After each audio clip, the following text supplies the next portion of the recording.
Halo semuanya teman-teman, ketemu lagi dengan Roy di sini. Apa kabar kalian semuanya? Semoga dalam kondisi yang sehat dan di kolom chat berseliweran nyebut saham SMDR ya. Jadi kita coba bahas lagi saham SMDR kali ini. Seperti biasa, disclaimer on dulu, tidak ada ajakan jual beli apapun. Konten dalam video kali ini sifatnya adalah investment research ya, jadi bukan untuk menjatuhkan stakeholders tertentu, dan tetap teman-teman kalian lakukan analisa kalian sendiri. Jangan lupa subscribe dulu dan tekan loncengnya supaya nggak ketinggalan konten dari channel ini. Kita akan bahas SMDR sebagai analisa saham by request gitu ya, dan ada kerangka saham yang saya gunakan dengan 5 poin ini, di mana kita akan bahas mulai dari daya saingnya, finansial, valuasi, momentum, dan manajemen. Buat teman-teman sekilas aja, SMDR ini saham apa sih bang? Kalau teman-teman sudah di market saat pandemi, ini satu saham yang hit saat itu gitu ya. Sempet hitsnya Antam dan BRIS ya, kemudian hits batu bara, hits juga saham pelayaran ya, saham pelayaran.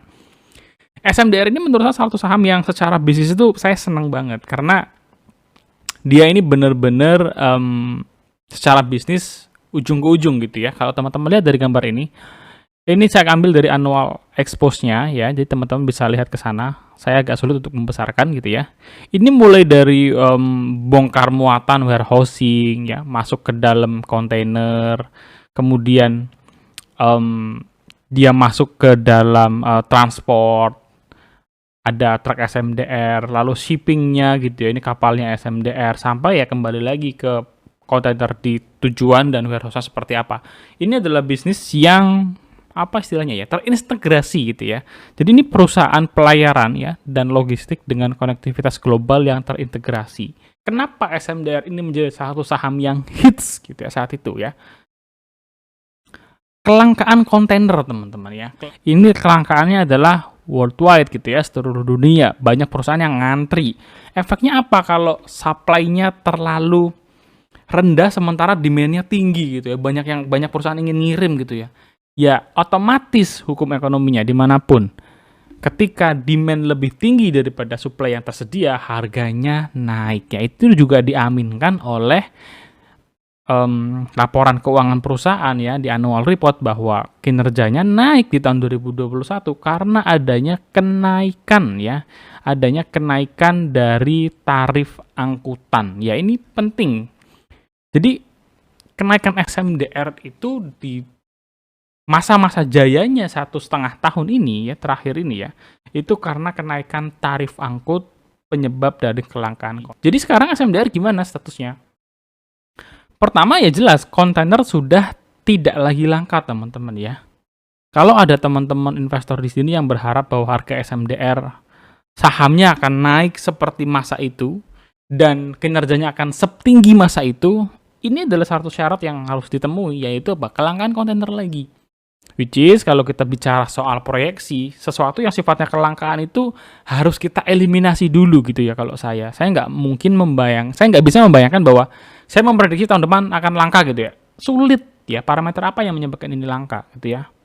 Penyebab utamanya kan seringkali geopolitik ya, kemarin pandemi. Jadi ini benar-benar kombinasi yang pas banget untuk mendorong kelangkaan kontainer. Supply chain sekarang udah normal lagi ya, udah nggak ada ceritanya perusahaan tuh nimbun barang sedemikian banyak dan perlu untuk segera dikirim, udah nggak lagi, sudah normal gitu ya. Jadi demand dan supply-nya bisnis di sisi perusahaan yang membutuhkan pengiriman maupun di sisinya si SMDR sendiri untuk tarif angkutan ini sudah normal. Dan meskipun oil price-nya bergejolak gitu ya, ini nggak terlalu pengaruh ke SMDR. Dulu pernah ditanyakan gitu ya di salah satu di satu Pubex, kalau ada kenaikan oil itu gimana SMDR? Apakah labanya tertekan? Dia bilang enggak, karena biaya oil itu akan sebagian di-charge kepada customer tertentu yang memang secara mungkin jarak dan lain-lain itu membutuhkan special case. Jadi sebenarnya teman-teman, case-nya SMDR itu sekarang dia back to normal aja seperti dengan bisnis-bisnis yang lain. Tapi tadi saya sempat bilang ya bahwa back to normalnya SMDR itu nggak seburuk itu, masih bagus teman-teman. Kita akan lihat nanti ya di bagian kinerja ini slide-nya. Oke. Kapan kita hitung SMDR itu normal? Ya oke, kita anggap dalam 5 tahun terakhir ya 2019 dan 2020 ini adalah normal ya, normal time. Apa yang terjadi saat itu? SMDR rugi, 2 tahun ini rugi gitu ya. Tahun-tahun ke belakang untung kok ya. Tahun-tahun ke belakang teman-teman silahkan cek, tapi saya ambil 5 tahun terakhir aja, start dari 2019. 2021 di akhir kuartal mulai terjadi kenaikan supply and demand ya. Puncaknya di 2022. Di 2022 laba mereka hampir menyentuh 5 triliun ya. 9 bulan pertama mereka mencatatkan laba 4 triliun. Apa yang terjadi di 9 bulan pertama tahun 2023 atau di tahun ini? Labanya 1,4 triliun ya. Kenapa saya bilang tidak seburuk ini gitu ya untuk kinerja SMDR di tahun 2022?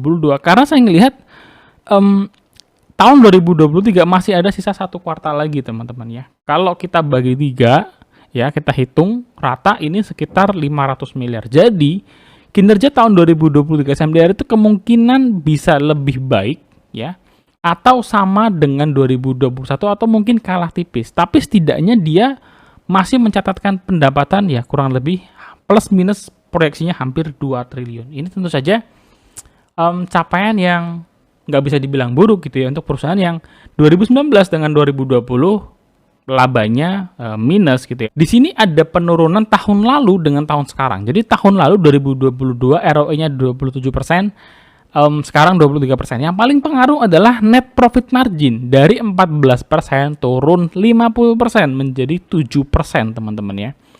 Jadi kalau net profit marginnya saja kita bisa bilang sama, sebenarnya kita akan melihat ini 2 kali lipat gitu ya. Jadi 2,8 triliun. Seandainya NPM-nya sama. Kurang lebih lah, ini perhitungan kasar aja teman-teman. Jadi kalau kita ngeliat di sini memang tarif angkut yang naik itu luar biasa sekali buat SMDR. Sementara ketika tarif angkutnya kembali normal, net profit marginnya turun, ya kita bisa ngelihat labanya pun ikutan turun. Tapi sekali lagi, kinerja saat ini menurut saya SMDR tuh masih meraih kinerja yang cukup baik gitu ya. Lanjut, kalau dari sisi finansial, SMDR juga menurut saya cukup bagus gitu ya. Dari total asetnya yang 18,7 triliun, 45%-nya adalah aset yang lancar, 5,7 triliunnya adalah kas. Jadi kasnya ini cukup tebal untuk bisa membayar dividen. Kalau misalkan tahun depan dibagikan dengan dividen payout ratio yang sama, saya rasa juga cukup fair. Ekspansinya juga bisa lancar. Ekuitas perusahaan terus tumbuh gitu ya, return earning-nya naik. Artinya ini bisa kita lihat perusahaan saldo labanya juga makin naik dari waktu ke waktu. DER-nya juga terjaga 0,4 kali. Waktu itu ada yang nanya UNTR ya, pas di video sebelumnya. Full liability-nya itu 1,2 kali ya, tapi yang saya hitung di sini adalah debt, utang berbunganya. Jadi utang berbunganya 0,4 kali, tapi SMDR kalau dihitung dengan full liability, artinya kewajiban jangka pendek terhadap supplier dan lain-lain pendukung bisnis, itu memang 1, sekian kali. Tapi kalau hanya utang banknya saja, hanya 0,4 kali. Jadi cukup oke lah ya SMDR kalau kita ngelihat rasio utangnya. Dari sisi valuasi, nah ini yang mungkin jadi poin kalau ada teman-teman yang suka nyari saham yang sedang terhajar gitu ya di market, dihajar bener-bener. Ya ini SMDR gitu ya, dia sudah mendekati di garis merahnya dia, garis undervalue-nya dia dari min PI 5 tahun. Kalau kita bandingkan dengan sektornya dia, memang kelihatan ya bahwa SMDR ini sepertinya bener-bener dihajar banget sama Mr. Market ya. Kita lihat ya bahwa earning yield-nya SMDR itu masih yang tertinggi dari beberapa emiten lain di sektor ini. Temas, TPMA, Nelly gitu ya. Ini kisaran puluhan persen ya. 11, 16, 18. Masih di belasan gitu ya. Tapi SMDR ini 36%. Tapi di sisi lain kalau kita ngelihat EV to EBITDA-nya, SMDR tuh bener-bener sampai 0,85 saking dihajarnya. Penurunannya tajam gitu ya. Dari harga sempat di level 700, 450, sekarang di level 280-an. Jadi penurunannya memang sangat-sangat signifikan untuk SMDR ini. PER-nya pun ya jadinya rendah sekali, 2,75 dibandingkan dengan Temas 9 kali, TPMA 6 kali, dan Nelly 5,5 kali. Jadi ini saham yang sedang undervalue teman-teman, kondisinya saat ini. Nah, di tahap ini adalah bagian yang sejujurnya gitu ya, saya paling nggak suka dengan SMDR saat ini, yaitu apa? Sepi momentum, teman-teman ya, sepi momentum. Pertama, ya saya ngelihat SMDR jadi seperti cyclical company gitu ya, karena kenaikannya saat itu didorong oleh kenaikan tarif angkut karena kontainernya langka. Siklusnya panas banget waktu itu, dan sekarang sudah turun jauh dari level hotnya, turun jauh, normal, otomatis tarifnya juga back to normal, dan sekarang kelihatan net profit marginnya 7%. Meskipun perusahaan masih ya ekspansi terus gitu ya, nambah jumlah kapal lagi, 11 kapal lagi, which is good, dan mereka juga ikut-ikut terus tender di pelabuhan-pelabuhan baru maupun existing yang kontraknya mungkin penghuni lamanya habis gitu ya. Ya ini ke depan akan menambah volume, tapi menambah profitability dari sisi kenaikan margin itu belum tentu. Jadi yang ini jadi PR buat semua company yang memanfaatkan kenaikan seperti kelangkaan batu bara kemarin, kelangkaan kontainer, ya mereka menikmati cuan yang durian runtuh lah kalau saya bilang ya, durian runtuh. Kenapa? Karena tadi kenaikannya bener-bener dari faktor supply and demand. Sekarang mereka harus kerja keras untuk bisa menaikkan profitability dari volume. Ya kadang-kadang naik dari volume ini bisa berabe kalau saya bilang. Misalnya apa? Misalnya kalau batu bara saat dia menaikkan jumlah produksi, maka supply di market bisa jadi kegedean. Kalau supply di market kegedean, harganya turun. Ini kan ini ya, buah si malakama gitu. Jadi sama juga dengan SMDR, PR-nya dia adalah meningkatkan volume. Rencana kapal yang baru nanti akan dijual yang lama, ini bisa jadi cash ke depan. Jadi kalau jadi cash mungkin ya cash akan jadi tambah tebal lagi, kalau mungkin bagi dividen bisa juga, atau untuk tahan sebagai ekspansi. Dan kalau kita lihat di fokusnya SMDR yang general shipping gitu ya, ini memang momentumnya sedang sepi. Beda banget sama saham ini teman-teman ya, TPMA ya. Saya nggak punya saham ini. TPMA itu dapat momentum dari kontrak dengan nikel, pengiriman nikel, sahamnya jadi naik. Sementara SMDR, ya dia nggak dapat momentum apa-apa ya belakangan hari ini. Jadi ini salah satu hal yang kurang baik untuk SMDR dari sisi momentum. Bagaimana dengan manajemennya? Bagus kok ya, ekspansi bisnisnya terus jalan. 2023 juga tadi kita lihat tidak seburuk itu. Kalau ada yang bandingin terus muncul berita SMDR laba turun 50%, SMDR laba turun 40%. Kalau kita lihat lagi nggak seburuk itu gitu ya. Jadi masih bagus secara kinerja, dividennya juga fair. Ada yang komen, Bang, tapi Pak Bani ini masih nyicil terus gitu ya. Ini sebenarnya tuh sesimpel ini sih. Kalau orang dalam, ring 1 gitu ya, dia cicil saham, ini sinyal bagus, tapi jangan ditelan mentah-mentah teman-teman. Kenapa? Kembung. Mau seberapa lama kita nyicil terus gitu ya. Kita kan investor retail dengan budget yang terbatas. Saya budgetnya terbatas. Jadi kalau saya telan mentah-mentah informasi seperti ini, ya kembung nelennya ya, kembung nelennya. Jadi buat teman-teman yang suka ngeliatin insider begini ya, lebih baik kembali ke strategi kalian masing-masing. Pertanyaannya adalah seberapa lama kalian bisa hold saham ini? Karena kan Pak Bani ini direktur utama gitu ya, dia kerja di situ, dia akan simpan 10-15 tahun lagi pun nggak masalah. Tapi pertanyaan, apakah teman-teman akan simpan selama itu dijawab masing-masing. Oke? Ini skor terakhir dalam video kali ini, kita akan bahas di scoringnya gitu ya. Sebelum lanjut, subscribe dulu teman-teman ya, dan jangan lupa untuk nyalain loncengnya biar gak ketinggalan. Saat ini ya, sebagai kesimpulan pertama, catatan akhirnya, SMDR itu sedang sepi momentum. Saya agak kurang suka nyimpen saham yang sepi momentum. Bagaimana dengan saham-saham sektor pelayaran yang lain? Sebenarnya mirip-mirip, kecuali tadi ya TPMA yang dapat momentum bagus gitu ya, dapat kontrak nikel. Penurunannya tajam banget. SMDR ini menyebabkan valuasinya jadi atraktif. Kalau ngelihat dari valuasinya saja gitu ya.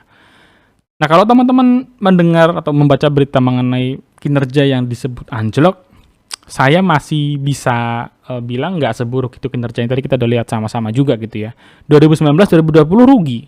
3 tahun terakhir ini capaiannya bagus, proyeksi kurang lebih 2 triliun laba di tahun ini.